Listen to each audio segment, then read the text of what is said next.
Trump backs Epstein file release? This is your brief but brief. President Trump is now publicly encouraging his Republican colleagues to vote on the House bill scheduled for Tuesday that would release the DOJ's evidence on Jeffrey Epstein, stating that he has nothing to hide in the midst of what Trump deems a hoax. This is a complete reversal of his previous stance when you consider actions as delaying the swearing in of Representative Grijalva, actively pressuring Republicans to withdraw their support for the discharge petition, and public disputes with one of his party's strongest supporters. And this in-party divide is supposedly widening.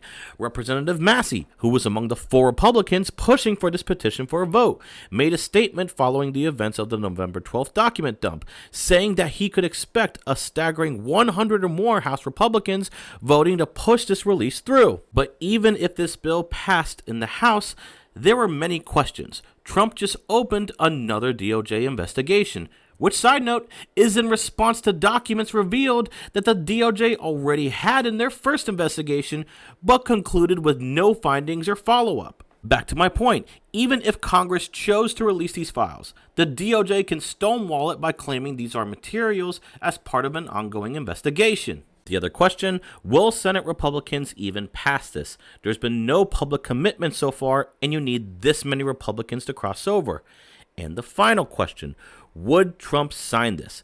If he vetoed this bill, a supermajority would be needed in the House and Senate to override that veto, which is a bigger hurdle. But now Trump is singing a much different tune and says he would sign this bill. So what changed? Obviously, the mounting political pressure following these emails implicating him was a contributor, especially if it's damaging credibility among his base. Trump wants to reframe the narrative as otherwise being transparent and that whatever is in these files, he is confident that it won't make him directly complicit to any crimes. But you have to wonder what that level of transparency is when you consider the pretense of how the DOJ handled the previous investigation and practices during that investigation that further put that credibility into question. Until next time.